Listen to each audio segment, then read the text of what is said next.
안녕하세요. 저는 37살에 결혼 2년 후 이혼까지 하게 된 충격적인 일이 있었어요. 정말 사람이 해선 안 될 짓을 당하다 보니 정신적으로 꽤 오랜 기간 후유증으로 남아 있었습니다. 여러분들께서는 어떻게 생각하실지 정말 궁금하네요.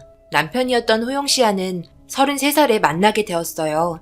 그때 당시 저는 프리랜서로 통영업 관련해서 일을 하고 있었는데요. 호영 씨가 운영하고 있는 회사에 초청이 되어서 외국 분들의 통역을 담당했었죠.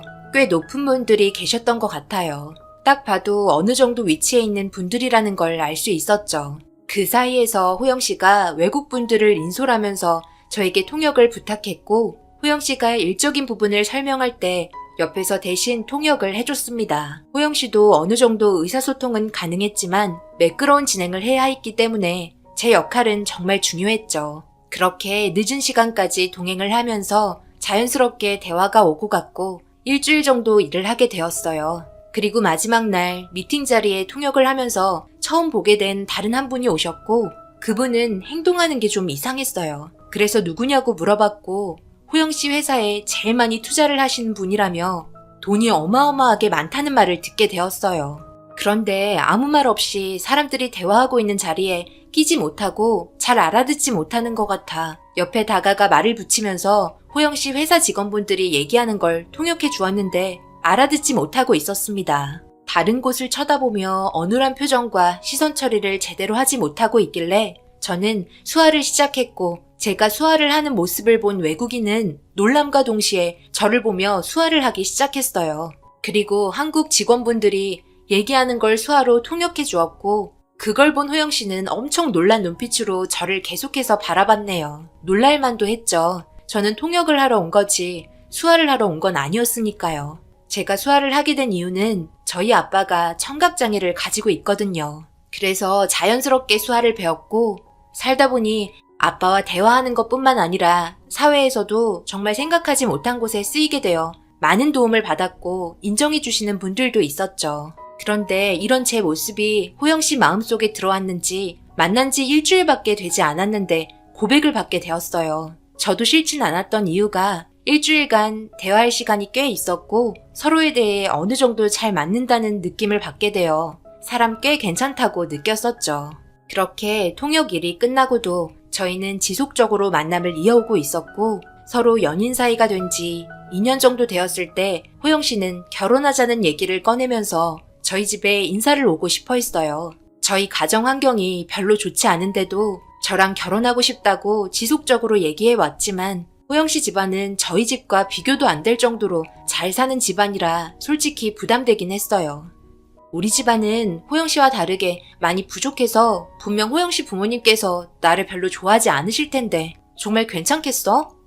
그게 무슨 상관이야. 우리만 좋으면 되는 거지. 그리고 결혼해도 우리 부모님 만날 일 별로 없잖아. 식당 일 하고 계셔서 워낙 바쁘시니까 아주 가끔 얼굴 볼 텐데 우리도 한가한 편도 아니고 그러니 너무 걱정하지 마. 우리 집안이 무슨 사짜 집안도 아니고 남들이 보면 비웃어. 우리 그렇게 부자 아니야. 그리고 서로 돈이 많이 있든 없든 그런 거 아무 소용없어. 우리 둘만 좋으면 되는 거야. 그건 호영 씨 생각일 뿐이지. 부모님들은 원래 집안도 보고 며느리 될 사람 직업도 보는 거야. 호영 씨 여태까지 힘들게 키워주셨고 좋은 집안에 결혼시키고 싶으시겠지. 그게 부모 마음인 거야. 호영 씨도 나중에 결혼하고 잘 키운 자식 좋은 집안이랑 결혼시키고 싶지 않겠어? 나는 내 자식이 진심으로 사랑하는 사람 만나면 적극적으로 밀어줄 건데 인성 바르고 미래의 내 자식 잘 이끌어줄 수 있는 그런 사람을 원하지. 이것저것 따지는 집안이면 나도 싫고 결혼시키고 싶지도 않아. 그러니 나 믿고 이번 주말에 인사드리러 가도 되는 거지? 호영 씨는 자기의 마음을 적극적으로 표현하면서 저와 결혼하고 싶다고 진심을 다해 프로포즈 해왔고 결국 저희 집안을 공개하게 되었어요. 부모님 보고 많이 당황할 수도 있었을 텐데 절대 그런 표정 내비치지 않았고 밝게 웃으면서 반갑게 맞아주는 아빠를 보며 그동안 연습을 꽤 많이 했는지 꽤 자연스러운 수화가 나왔어요. 아빠는 호영 씨가 아직 서툴지만 대화하려고 노력하는 모습을 보곤 많이 놀란 듯한 표정을 보였네요. 아빠는 원래부터 청각장애를 가지고 계시지 않았어요. 제가 어렸을 때 퇴근길에 교통사고를 당하면서 청각을 잃게 되었죠. 선천적 청각 장애인보다는 말은 잘하는 편이지만 그래도 장애를 가지고 있다 보니 어눌하신 편입니다. 저희 엄마도 호영 씨가 마음에 든다며 결혼했으면 좋겠다고 호영 씨와 좋은 대화가 오고 갔어요. 그런 모습을 보고 있는데 집안이 활기가 돋고 오래간만에 웃고 있는 부모님을 보면서 정말 호영 씨와 결혼하고 싶다는 마음이 크게 자리 잡게 되었습니다. 어차피 부딪혀야 하는 상황이기에 저 또한 자신감을 가지고 인사를 드리러 갔어요. 식당 일을 하고 계셔서 늦은 시간 호영 씨 집에 방문하게 되었죠. 저를 보고 밝게 웃어주며 맞아주신 어머님과는 달리 아버님께선 표정이 별로 좋지 않으셨어요. 저희 집안 얘기를 어느 정도 호영 씨가 했기 때문에 더욱더 그런 것 같았지만 그래도 호영 씨를 향한 제 마음 충분히 어필해서 좋은 이미지를 심어주려고 많은 노력을 했어요. 하지만 난생 처음 인사드렸던 자리라 제 등에서는 식은땀이 흐를 정도로 긴장을 하면서 말까지 더듬게 되었죠.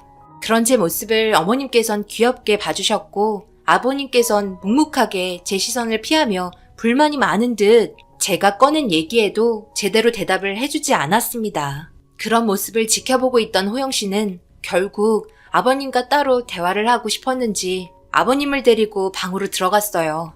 그리고 어머님과 둘이서 남은 저는 무슨 말을 해야 할지 몰라 아무 말이나 꺼냈네요. 어머님, 호영 씨와 저는 진심으로 서로 사랑하고 있어요. 저희 집안이 어머님께서 보시기에 많이 부족하다는 거 알아요. 앞으로 살면서 제가 정말 잘할 테니 호영 씨와의 결혼 허락해 주시면 안 될까요? 잘 사는 모습 보여드릴게요.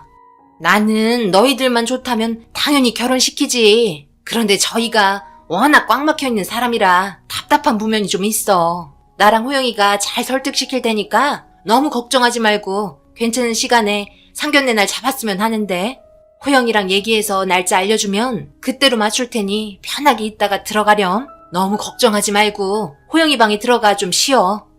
어머님과 대화하면서 그래도 긴장이 좀 풀렸는지 그제야 숨을 돌릴 수 있었습니다. 아버님께서 워낙 고지식한 분이라며 별 걱정 안 해도 된다 하셨지만 아버님과 대화 후 방에 들어온 호영 씨와 무슨 얘기했는지 물어보며 다시 긴장을 하기 시작했어요. 하지만 제가 생각했던 거와는 다르게 호영 씨 입에서는 상견례 날짜 잡자는 말이 나왔고 결혼 승낙을 받게 되었습니다. 그렇게 상견례 자리에서 서로 어색한 인사와 함께 자리에 앉았는데 아버님께서 아빠를 뚫어지게 쳐다보더라고요. 그 시선이 좀 불편하게 느껴졌는지 아빠는 다른 곳을 바라보며 시선을 회피하고 있었고 아버님께서는 그제야 웃으시면서 한마디 하셨네요. 어디서 많이 봤다 했는데 저희 식당에 매달 한 번씩 오시는 분 맞죠? 생수 배달하러 오시잖아요. 이런 데서 다 보고 세상 참 좁네요. 우리 집사람이 생수 계약을 해서 생수만 교체해주고 빈통 수거해가는 모습만 멀리서 보기만 했는데 이런 자리에서 보게 될 거라곤 정말 상상도 못했네요. 청각장애를 가지고 계신데 생수 배달이 가능한가 봐요. 정말 대단하시네. 나이대도 저랑 비슷해 보이시는데 20리터짜리 생수를 번쩍번쩍 드시면서 왔다 갔다 하는 거 몇 번 봤네요. 아직 정년은 안 되셨나 봐요. 아, 제 얘기를 듣지 못하시지? 앞으로 서로 얼굴 보게 될 일이 꽤 자주 있을 것 같은데 대화가 안 되면 상당히 불편할 것 같네요. 그래도 뭐 주어진 환경에서 밥 벌어 먹고 살려면 무슨 일이든 못하겠어요. 이런 일도 감사해야죠. 안 그런가요? 아버님께서 하신 말에 너무나 충격을 받게 된 저는 멍하니 아버님을 바라보고 있었고 어머님과 호영 씨는 난감해하는 표정으로 저를 바라보며 어쩔 줄 몰라 하면서 저희 엄마에게 그냥 웃자고 한 얘기니까 신경 쓰지 말라고 말을 이어붙였고 그 말을 가만히 듣고 있던 아버님께서 정색을 하시며 웃자고 한 말 아니고 속으로 생각했던 말 한 거라며 상견례 자리를 망치려고 분위기를 이끄셨습니다. 아무리 그래도 처음 얼굴 뵌 자리인데 이런 식으로 하는 건 정말 아닌 것 같아 손이 부들부들 떨리고 한 소리 하려고 입을 떼는 순간 호영 씨가 자리에서 벌떡 일어나더니 저희 부모님께 납작 엎드려 아버님께서 생각 없이 뱉은 말들 용서해달라며 빌기 시작했습니다. 예상하지 못한 상황에 모두가 당황했고 그걸 본 아버님께서 엄청 놀라셨는지 화를 내며 당장 일어나라고 소리치자 호영 씨는 저희 부모님께 사과하라며 엎드린 상태로 화를 내고 있었어요. 그때 호영 씨가 화내는 모습을 처음 봤고 아버님도 많이 당황하셨는지 저희 부모님께 마지못해 죄송하다고 사과하셨어요. 처음 밝았던 분위기는 사라져버렸고 서로 얼굴빛이 좋지 않은 상태에서 상견례 자리는 마무리되었습니다. 저는 결국 눈물이 터지게 되면서 그저 사랑하는 사람과 행복하게 살고 싶어 이런 자리 마련하게 된 건데 시작도 하기 전에 가슴 아픈 일이 생기니 감정이 올라와 진정되지 않았고 제 모습을 본 아버님께서 많이 당황하셨는지 아무 말 없이 다른 곳만 응시하며 자기 때문에 우는 거 아니라는 표정으로 저를 힐끗힐끗 쳐다보셨네요. 그렇게 모두 자리에서 일어나 헤어졌고 호영 씨는 제 마음 달래주려고 늦은 시간 저희 집 앞으로 나와 맥주 한잔 하자며 기분을 풀어줬어요. 우리만 좋으면 되는 거 아니냐고 말은 하지만 그때 솔직히 자신이 별로 없었어요. 앞으로 1, 2년 살 것도 아니고 평생을 함께 해야 하는데 상견례 자리에서 시작도 하기 전에 상처를 받게 되었으니까요. 그런데 호영 씨에게 한 통의 전화가 울리고 그걸 받은 호영 씨는 저에게 전화를 바꿔줬습니다.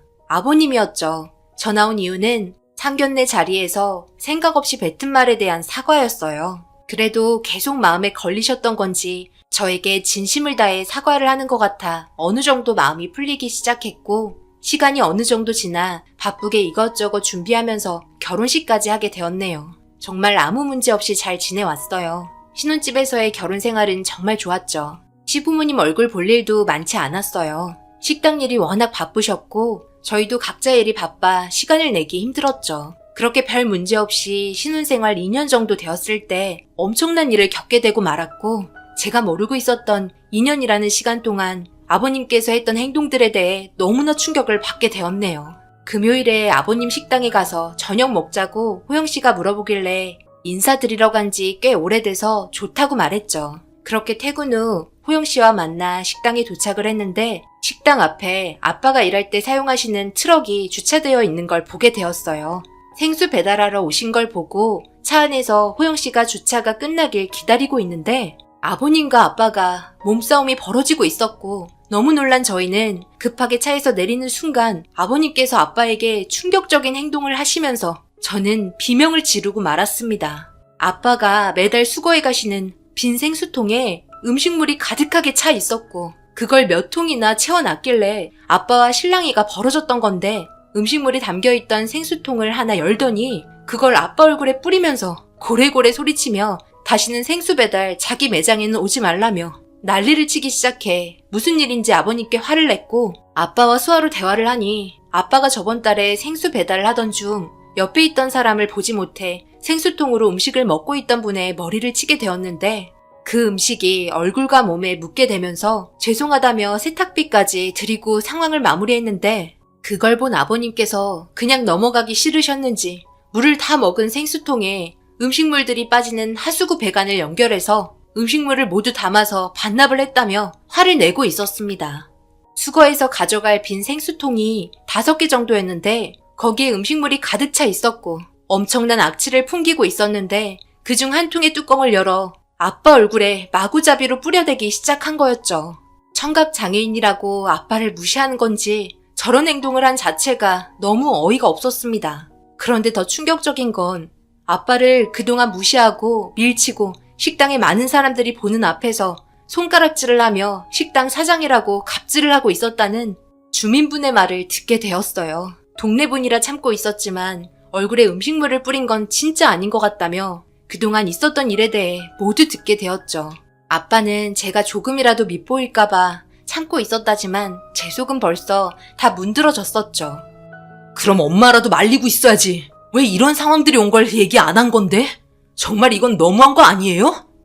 예, 나도 중간에서 얼마나 힘든 줄 아니? 그리고 청각장애인이면 뭐든지 상황을 봐줘야 하는 건 아니잖아. 생수만 잘 교체해서 가져가면 되지. 걸음걸이도 문제 있니? 왜 주변 사람들 음식 먹는데 꼭 한 번씩 툭툭 치고 가는 건데? 그리고 좀 씻으라 해. 몸에서 어찌나 땀 냄새가 나는지 사람들이 얼마나 인상 쓰는지 알아? 가뜩이나 사람도 줄어든 판국에 있던 손님마저 다 떠나겠다. 어머님, 그게 무슨 말이세요? 이런 일 있으면 저나 호영 씨한테 먼저 얘기했어야죠. 그냥 작정하고 괴롭히시려고 하신 행동 같은데요? 어떻게 어머님까지 그렇게 말씀하실 수 있으세요? 정말 해도 너무하세요. 저희 아빠 듣지만 못하시는 거지 감정까지 못 느끼는 거 아니에요.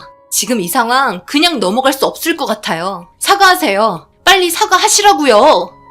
시부모님 절대 사과하지 못하겠다고 난리치셨고 뭣도 없는 며느리 걷어들였더니 동네 사람들 앞에서 자기들 쪽쫓다면서 저한테 얼굴 들이밀고 한 대 때릴 기세로 아버님께서 나오자 아빠가 더는 참을 수 없었는지 생수통에 담겨있던 음식물들 죄다 아버님 머리에 부어버렸습니다. 어머니께서 아빠가 하신 행동을 보시고 비명을 지르자 경악스러운 표정으로 아빠를 보고 있는 어머님의 얼굴에도 똑같이 음식물을 부어버렸네요. 그걸 본 호영 씨는 고개만 떨구고 아무것도 하지 않았습니다. 그러더니 차에 가서 핸드폰을 꺼내 가지고 나왔고 지금 이 상황을 경찰에 신고했어요. 경찰분들이 와서 난리가 난 식당에 저희들을 보고는 많이 당황스러웠는지 무슨 일이 있었냐고 설명해달라며 호영 씨에게 말을 걸자 아빠가 일하는 부분에 있어 시부모님께서 먼저 업무 방해를 했고 청각 장애인이라며 하대하면서 인격 모독에 수거해야 할 빈 생수통 안에 음식물까지 넣어버렸다며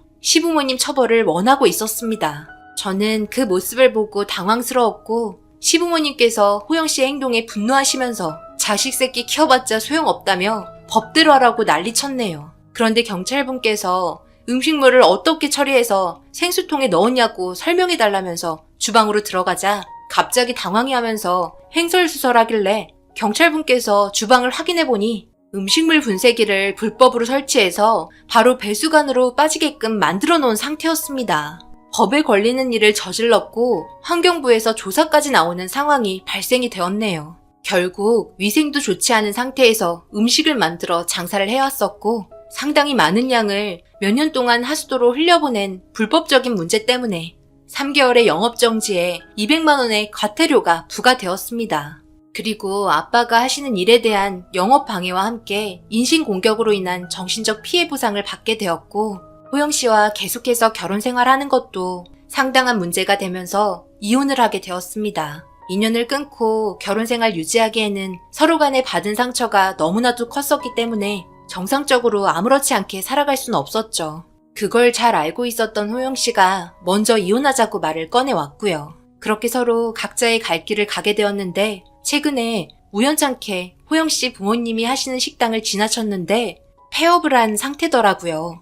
그래서 동네 주민분들에게 물어보니 그때일 이후 영업정지가 풀리면서 다시 장사를 했는데 소문이 너무 나쁘게 퍼져 파리만 날렸다고 하네요. 거기에 더해 체인점까지 줄줄이 무너지면서 집안이 망했다고 말하길래 호영 씨가 걱정돼 핸드폰을 꺼내 문자라도 해볼까 생각하며 한참 동안 핸드폰을 쳐다보다가 다시 가방에 넣었습니다. 지금 와서 제가 연락을 한들 무슨 소용 있겠어요. 어차피 이혼했고 남남인 것을 더 이상 미련 두지 않으려고요. 체인점이 10개 정도 있다고 들었는데 그분들의 나쁜 인성 때문에 모든 식당이 폐업했다는 말을 듣게 되니 사람 관계가 얼마나 중요하고 성품이 인생을 좌지우지한다는 걸 알 수 있었네요.